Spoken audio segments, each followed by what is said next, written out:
guys, how y'all doing on this Thursday night? This is the Club of the Man 1993, a better, more awake, the Club of the Man 1993, as we are live to review both shows. Well, this is the first of two live streams I will do today. I see much more live, yeah, I'm still yawning, but who knows. So this is my first of two live reviews I'm going to do tonight, as we are here to review the first of the Wednesday Night Wars, AEW Dynamite, from the March 24th, 2021 edition of Dynamite that took place at Daly's Place in Jacksonville, Florida. Again, I watched the shows last night. Unfortunately, I passed out like the last half an hour and got pretty tired. So, I say that as I yawn more and more. But I'm going to catch up tonight and talk about what we got from Dynamite to right here. The next will be NXT. Of course, we're still about 2 months away from Double or Nothing, so obviously, it's kind of like a cool down stage for AEW, but still a good show. I actually thought this was a pretty good show. We're continuing to grow with the Pinnacle. Loved the main event. When I went back and watched that, thought that was good. A few other things that happened that caught my eye. I thought overall was a good show. A strong show that it wasn't just like a decent show, but I felt like it was a show that it did its job. It wasn't like a flashy, oh my god, like match of the year candidate show like last week's was. But I felt like it was one of those shows where there wasn't anything I didn't really hate. But there was nothing that I thought that was like astronomically great. Well, the main event, I'll give that. The main event was pretty good. But I overall thought it was an intriguing show. I liked it. It did its job what it needed to do, and it was more than just an average show. It was a fun, productive show. So yeah, let's jump right on in and let's talk about the show. We opened up with a non-title match with the AEW World Champion Kenny Omega taking on Matt Sydal, who I believe had won this opportunity with something with AEW Dark. Of course, Matt Sydal was Evan Bourne in WWE. Watching it, that was a good match. Definitely one of Matt Sydal's best performances since coming to AEW. I will be honest, a few times I've seen him in the ring, he looked kind of rusty. Like, he didn't look like he was in that best shape. Including the several big botches he's had that really didn't make him look good.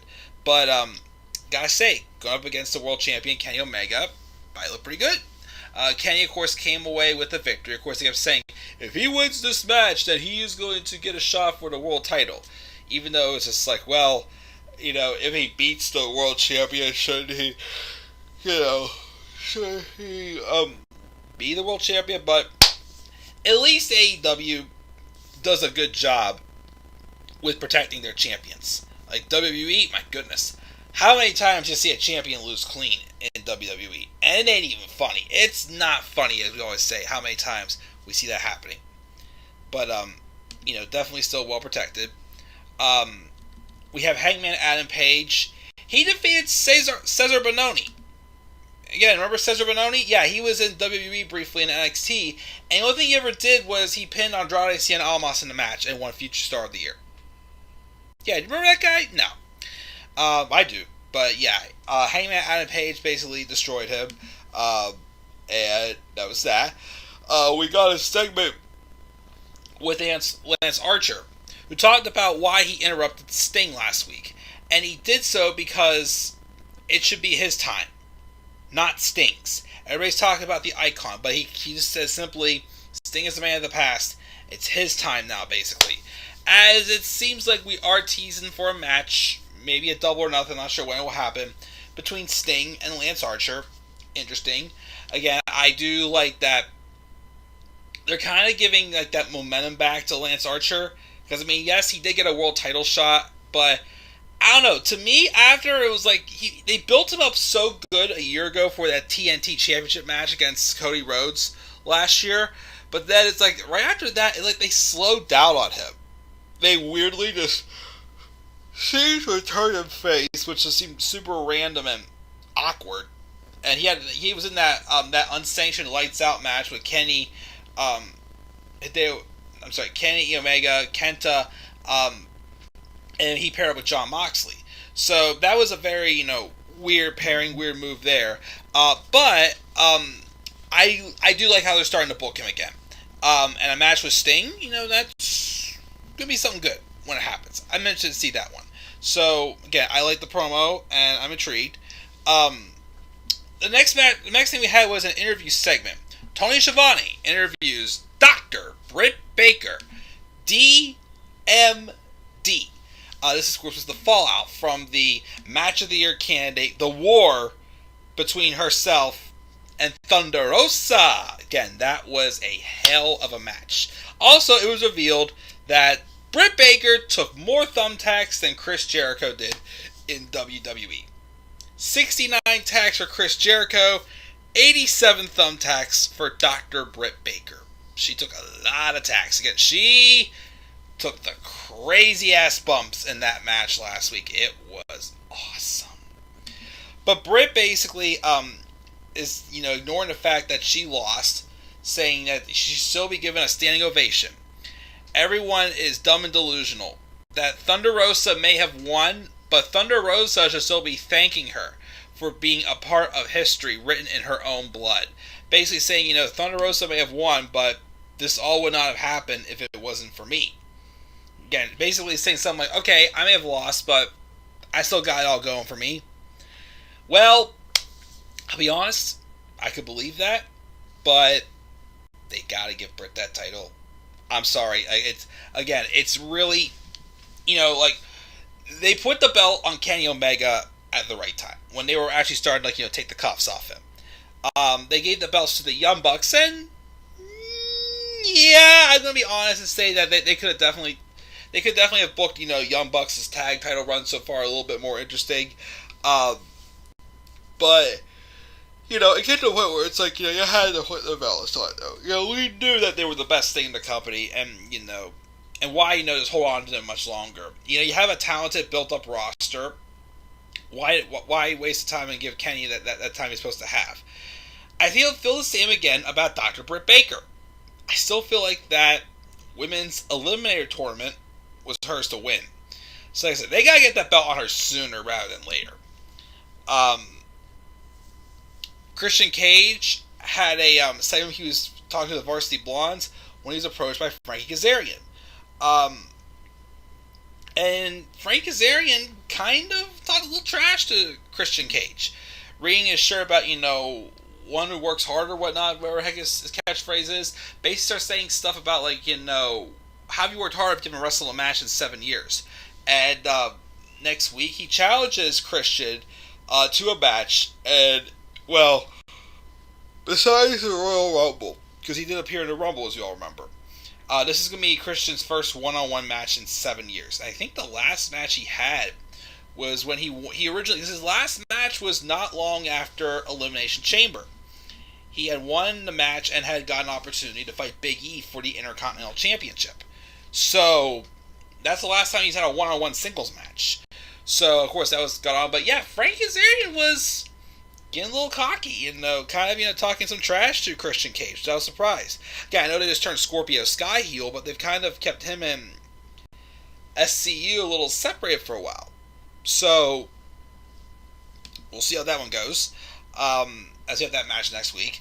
The Pinnacles, FTR and Shawn Spears defeated the Varsity Blondes and Dante Martin of the of Top Flight, I believe it was, which is just a exhibition match to put over the Pinnacle.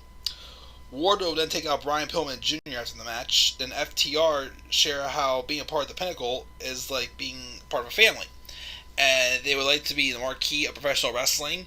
And then MJF goes on to insult Chris Jericho and demands the Inner Circle to come out, which, they do not. But just set up for that feud.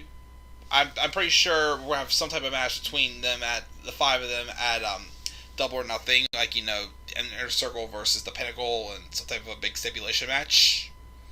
We'll see. I don't think it can outdo the Stadium Stampede, but it can do something. We'll see how that one goes. Then we also had a segment where basically Taz dismisses the conspiracy about Brian Cage and makes Cage apologize for praising Sting last week, saying he respects him. I'm still wondering where that's going. We'll have to wait and see. I'm not sure if they're going to be turning Brian Cage face or not. If they did, though, it would be a little random, don't you think? I don't know. Who knows? But we had that. We also had a segment with QT Marshall, who's basically slowly turned heel lately. He expressed his frustration with his role in AEW. He said he then wants to have a match with Cody Rhodes next week. He wants to prove he can hang with the best. Cody comes out and accepts with Arn Anderson as special guest referee to make things, fair. But he was, of course, saying the typical stuff. They say, oh, Cody Rhodes can do whatever he wants. He's the corporate guy, blah, blah, blah. I'll be honest, that is kind of getting a little bit old. There's obviously always that one authority figure that they're going to keep saying that. But to me, it's like, if you're going to keep having them say that about Cody Rhodes, just turn him heel. Like, I turn Cody Rhodes heel and just make him into that corporate guy that people make it seem like he is to be. Because I don't know. I don't know if I feel like it's just so overdone in my time of watching wrestling. How, he's a corporate guy, he gets all he wants, blah, blah, blah. It's like, can we get something different out of that? But we're having Cody Rhodes versus QT Marshall next week in a match. Which should be, we'll see how that one goes. The Lucha Brothers and Laredo Kid defeated the Young Bucks and Brandon Cutler. My question is, though, I'm still very confused on what's going on with the Lucha Bros. Because, like, where was Pac? Like, don't Pac and Rey Fenix number one contenders for the tag titles? Like, part of Death Triangle? Wasn't Penta El Zero Miedo kind of on his own? Like, I was a little confused at that. Fun match, though, obviously, as, the Young Bucks and Lucha Bros have always had great matches. But, of course, the Lucha Bros win, and afterwards, Kenny Omega comes out, and he takes out Laredo Kid of the Lucha Bros. He says he is getting flashbacks to Fyter Fest. He criticizes the Young Bucks for not choosing to support him. Therefore, he's giving them one more chance to toss up the Too Sweet sign. But they turn their back on them, and the Lucha Bros take out Kenny Omega and leave him prone in the ring. So, getting nitty and gritty, of course, continued with, the Elite, as, the wedges continue to be driven more and more between them. It's not, like, completely driven, but it's, like, they've got it, like, opened up very wide open at this point, I gotta say, with that wedge. So it's only a matter of time before we officially are basically told the story of, like, hey, they hate each other now, basically. But that is coming. Eddie Kingston has a broken ankle, he's gonna get revenge. A match that was actually pretty good. Ty Conchi and Nyla Rose. This is kind of like, well, she's much better than Nia Jax, but Nia Jax and Tainara Conchi.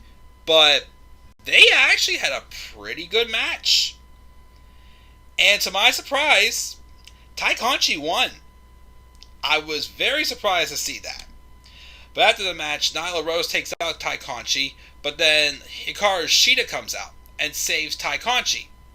But then Matt Hardy comes out with his new crew, and out came the bunny, well, Allie. And she comes down and attacks Hikaru Shida with a kendo stick. And makes this vicious attack, and then Matt Hardy calls the AEW Women's Tournament a sham because the bunny was not involved. Even though, to be real, Bunny, or aka Allie, has seemed like a little bit of more like a valet. Oh, by the way, also, awkward enough as it was, but earlier when we had that segment with QT Marshall, his real life wife was in the crowd, and he included her in the story. And that felt a little bit odd, because, think about it, they just had him with Bunny not too long ago. And all the time he has a wife, so that was a little bit odd, but, just a nitpick. And the main event happened. It was a TNT title match between Darby Allin, and John Silver. Very good match. Again, everybody has always mentioned about how awesome John Silver is. He showed it in this match for sure. His craziness, his power, his quickness. Had excellent chemistry, I thought, with Darby Allin. Of course, Sting was out there watching on. Again, I'm really waiting to see what Sting does eventually. I at some point, we're going to have Sting versus Darby Allin, which would be a freaking awesome match. Just trying to see where it goes from here as Sting continues to, kind of more so endorse Darby Allin constantly. But I do like the story about this match. Darby did this as a respected tribute to the recent Mr. Brody Lee. It had Dark Order have a match with the championship that Mr. Brody Lee once held. But I think that story was just beautiful. I think, the match was awesome. Darby would win. Afterwards, Matt Hardy tried to take out Darby, but he and Stinger able to fight him off and the rest of his crew. So, I'm guessing at some point we're going to be getting, of course, the Dark Order is best buddies now with Hangman Adam Page. So is Matt Hardy trying to get his revenge on Adam Page by taking out Dark Order still? Let's see what happens with that. I don't know if it's going to lead to a TNT title match between Darby Allin and Matt Hardy. Could be interesting because it's kind of like Matt Hardy versus, the newest addition of his brother. Should be interesting. Who is still in WWE and being treated like a joke. That's right, Jeff. I called you out there. But we'll see how that goes. And that's Dynamite. I thought it was a good show. I gave the B. It wasn't the strongest show, but I felt like it was better than decent. I still had fun watching it, even though again I fell asleep the last half hour. But I still thought it was a good show. I gave it a B. Live chat, what's up, Tyler? He gave it a B plus, 69, 69, 69, 89, 89, 89. Haha. AEW is great at NXT. What's going on? His team is about to split up. Whose team? And that brawl was wild. Oh yeah, that was at the end with Matt Hardy and Darby Allin. But yeah, good show, guys. Gave it a B. Again, I'll be back up here in a little bit to review NXT. I just want to, just relax for a minute and unwind and just maybe get, the kinks out for NXT, and I'll be live again soon for that. So guys, again, gave AEW Dynamite a B. What are your thoughts on the show for this week, guys? Make sure always to leave your thoughts down in the comment section below. And be sure as always to slap a like on the video and subscribe for more content come my channel. Follow me on Twitter at DemandAir93. And stay tuned, guys, very soon for my NXT reviews. Until then, guys, have a great night. Peace out, everybody.